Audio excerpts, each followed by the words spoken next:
At my son's christening, my aunt told everyone I was too young to be a mom and should let her raise him, which is the kind of sentence that makes your brain put on a reflective vest and start waving traffic around the flaming wreckage of your dignity. And I'm Hannah, 25.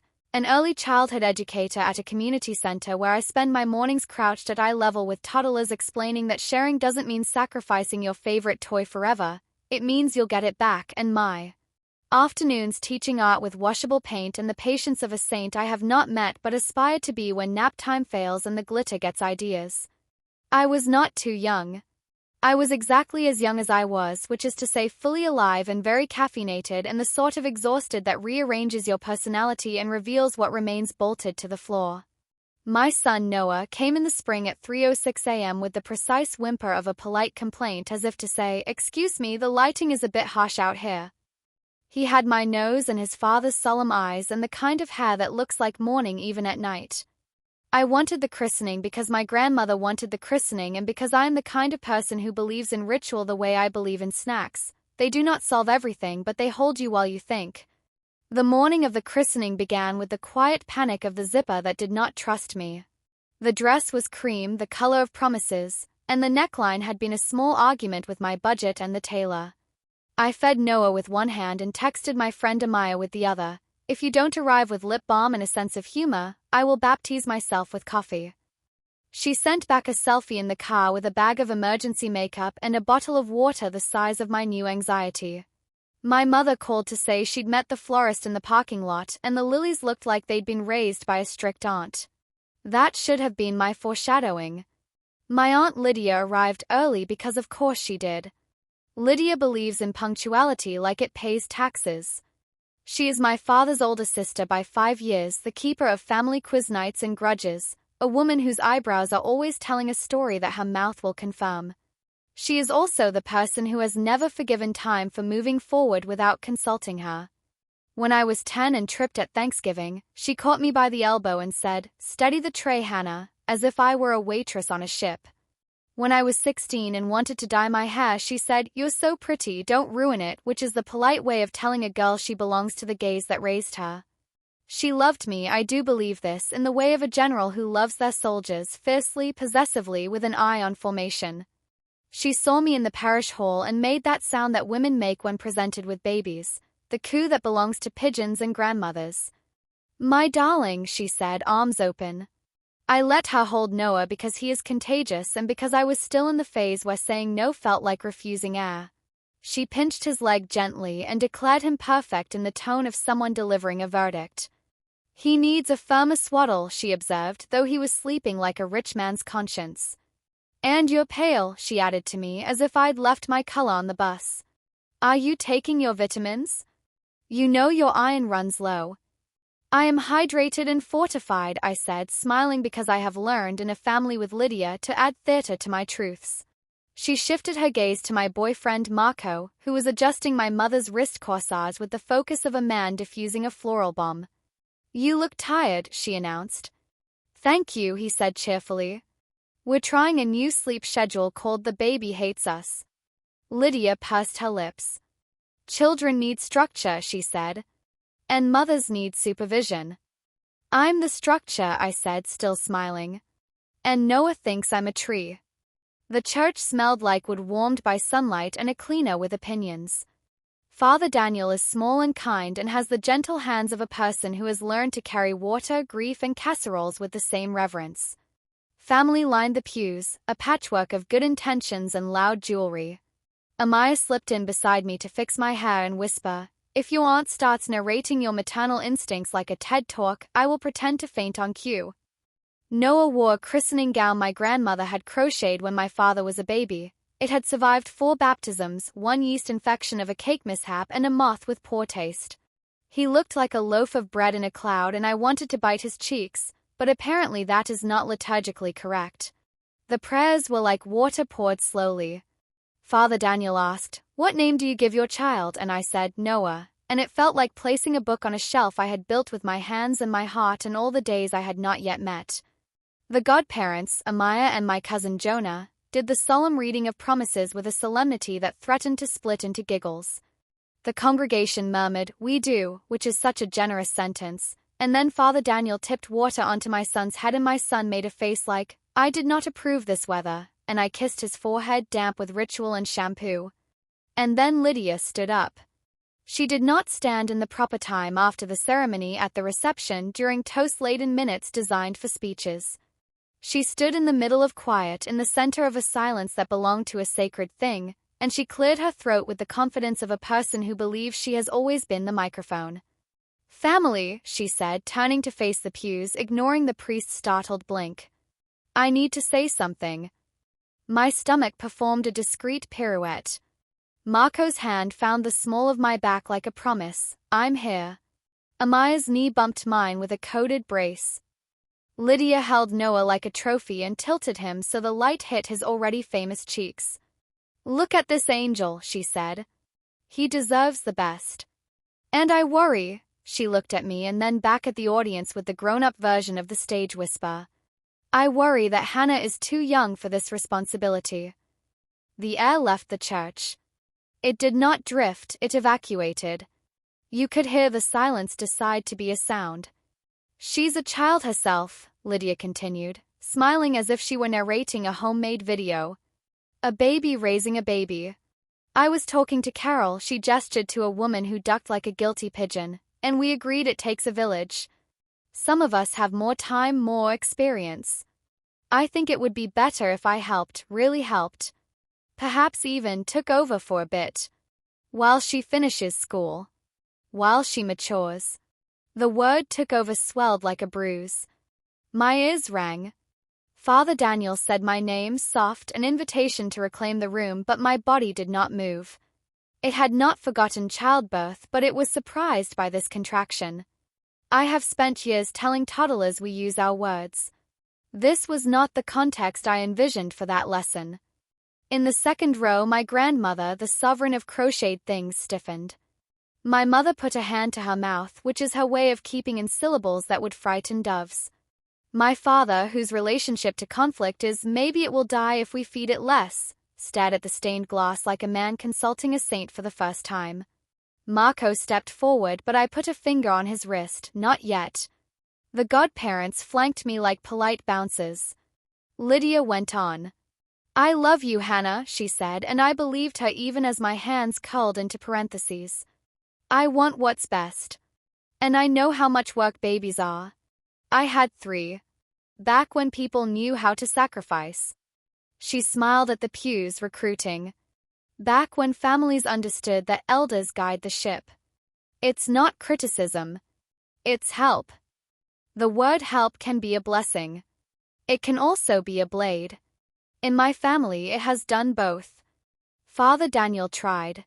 Perhaps we could continue, he began, but Lydia had already turned to the crowd and said, Show of hands, who wants what's best for Noah? And of course every guilty hand rose like a forest because no one wanted to be the person who did not vote for good.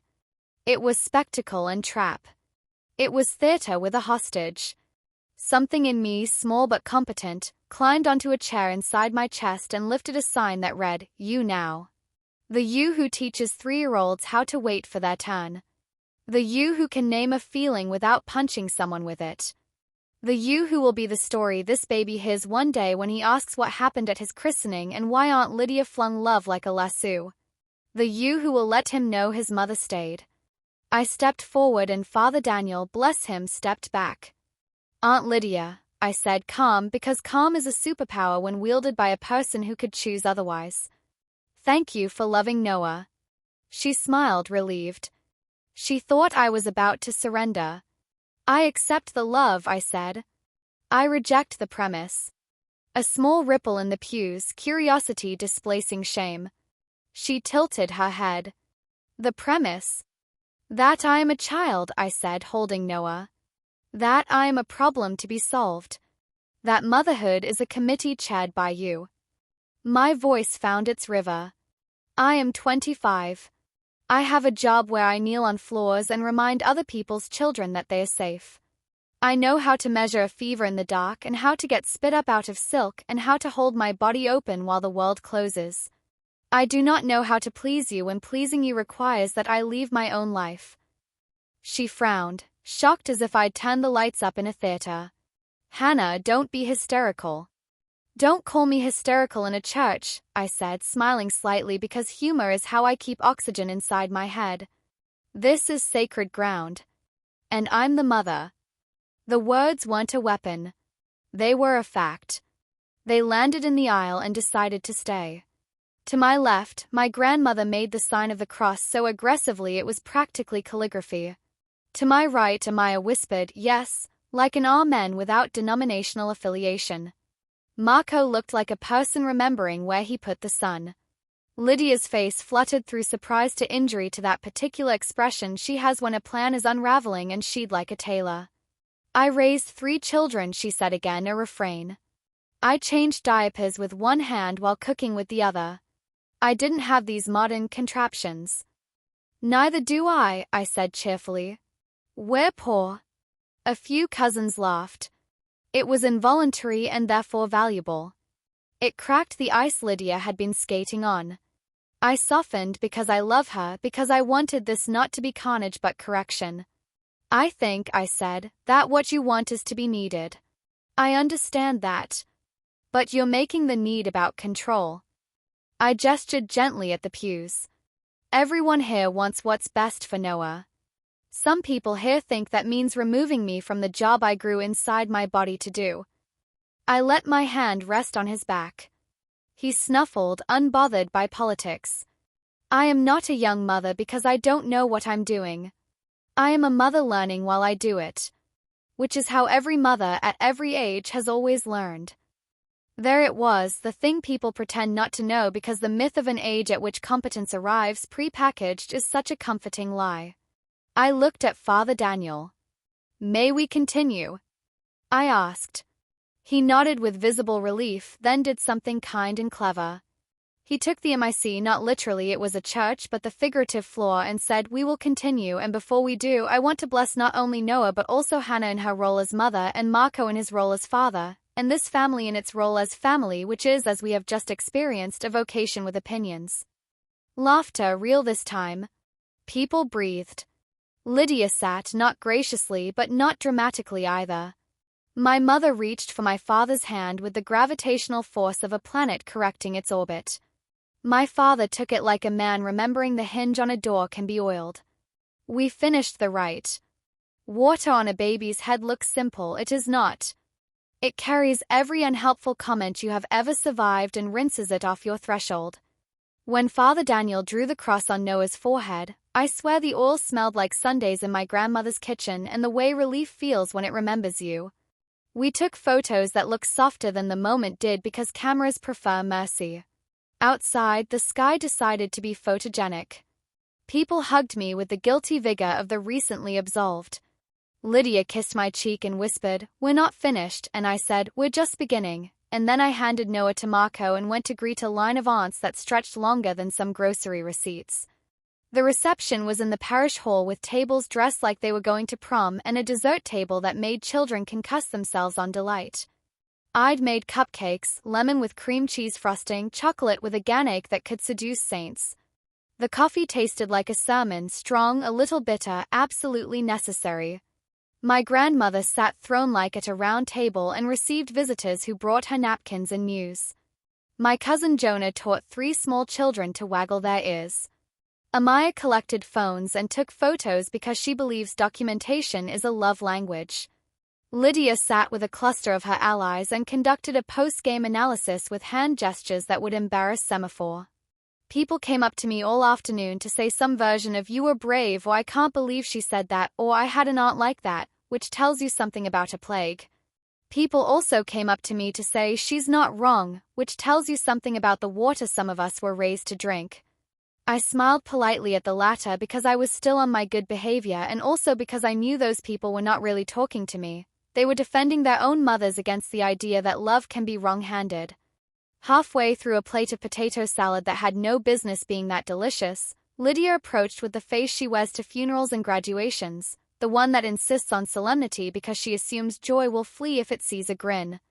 She sat without asking. "I embarrassed you," she said, as if narrating for the hearing impaired. "You embarrassed me back. I suppose we're even." I didn't embarrass you, I said, setting down my fork to demonstrate full attention, which in our family is the currency everyone wants and few can afford to give. I disagreed with you out loud. Those are not the same thing. You made me look like a fool, she said softly. You did that by saying out loud that you wanted to take my baby, I said, equally soft because I am not interested in performing righteousness at a volume that frightens children. I needed to say out loud that I will be his mother with or without your permission. She raised one eyebrow, the messenger of her skepticism. You're so sure. I'm not sure, I said. I'm committed. She said nothing. Her hand smoothed the tablecloth in a repetitive, soothing motion as if calming a horse. I don't mean to be cruel, she said at last, and I believed her. I remember being tired. I remember feeling like if someone older and steadier had taken the baby for a week, I might have slept like a person and not a security system. She looked at Noah asleep against Marco's chest across the room. Her face softened in memory. No one came. My mother said I'd chosen the bed, I should enjoy the lying. My sisters were busy. I wanted to be rescued and learned I would not be. She took a breath and then, in that breath, revealed a continent I had not seen. I vowed then that I would rescue my daughters. And my nieces, if they would let me. I vowed I would be the village I didn't have. I felt something uncoil between us. I hear that, I said. I want rescue sometimes too. I will ask for it. But I need the asking to be mine. She nodded, grudging. I don't know how to wait to be asked, she admitted, and if you've never heard a general speak a sentence like that, you cannot know how much courage it takes. I smiled. We teach toddlers that skill at the center. You can come by my classroom. We do a whole unit on hands on not for grabbing. A pause. Then, because she is funny when she forgets to be right, Lydia laughed. It was short and surprised, and it knocked one glass chime off the chandelier between us. You always were a smart mouth, she said. I always was, I agreed. And also a tired one. If you want to rescue me, you can unload the car. She blinked. Now? Yes, I said, and checked my watch like a person making a plan. There are 8 bags of diapers, a folding stroller that has declared war on my fingernails, and a casserole my mother insists will taste better if reheated 17 times. Rescue that old hunger lit her eyes. I can do that, she said, standing as if transported back to herself by a verb. I am excellent at lifting. I know, I said. Just ask before you lift the baby. Fair, she said, and offered her arm to my grandmother, who had been watching us with a look that could crack walnuts. Ma, Lydia said gently, let's go show these children how to carry weight. They shuffled off, functional and familial. Marco crossed the room with Noah doing his serious sleep, eyebrows knit, mouth pursed, the expression of a man listening to a jazz solo only he can hear. You okay? He asked, his voice the softness reserved for hospitals and after-midnight television. I'm okay.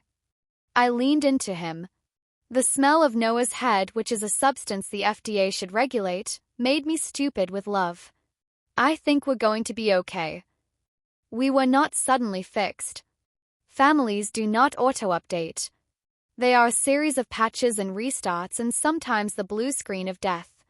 2 days later, Lydia texted me at 6 a.m. a list of baby formulas approved by European mothers with standards, and I replied with a thumbs up and we're good right now, doctor's orders, which is code in our world for stand down. She replied with a single period, which is code for I'm trying. A week later, when I came down with a fever that wore me like a coat, she showed up with soup, not advice, and stood at my sink and washed bottles like a woman scrubbing more than plastic. Marco said, thank you, and she said, you're welcome, and nobody tried to adopt anyone. At work, I told pieces of the story to other mothers, the ones who bring their children to our center to practice sharing and the ones who sit in the corner with their shoes off because the carpet is clean and the world has been dirty to them. They all had a Lydia. We laughed and made a curriculum, how to survive family while raising a human. Lesson 1, decide what help feels like. Lesson 2, get a friend with a dramatic faint at the ready.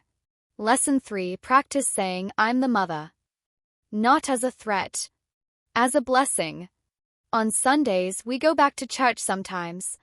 Father Daniel pretends he didn't watch my aunt try to annex my child and asks me about sleep, which is both a trick question and a cruel joke. The women who knit prayer shawls bring me coffee, which has renewed my faith more than once. My grandmother sits by the window and tells Noah stories in the language of her childhood, and he listens with all his cells and I watch his eyelashes think. I'm Hannah, 25. I know how to wipe noses, de-escalate paint-related conflicts, and occupy one body that is somehow two because it carries a small person and all the words it wants to say. I am not too young. I am exactly as young as I am, and some days that feels like bravery and some days it feels like not enough and all days it is mine. I am learning to ask for help before exhaustion turns my request into an accusation. I am learning to accept help that does not come with a deed. I am teaching my aunt to wait for the invitation, and she is teaching me that control was the armor she made when nobody passed her a shield. If you came over right now, you'd see my living room as a landscape of tiny socks and very serious stuffed animals.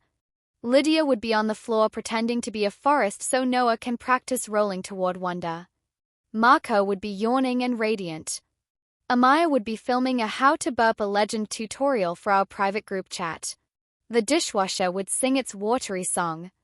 I would be in the kitchen trying to decide whether I can add spinach to everything without raising suspicion. And if you asked me about the christening, I would tell you it went perfectly because it did. Perfectly human, perfectly messy, perfectly us. Water and words and a woman standing up when she should have sat down and another woman remembering she knew how to stand. A village learning its job description. A baby not caring about politics, only warmth and food and the sound of his name said like a promise. At the center, a mother who said I'm the mother and then did the work, which is less glamorous than a speech and more enduring, holding, feeding, not apologizing for loving loudly and sharing her kid without surrendering him. The kind of ceremony that doesn't end when you leave the church, the kind that might actually be the beginning.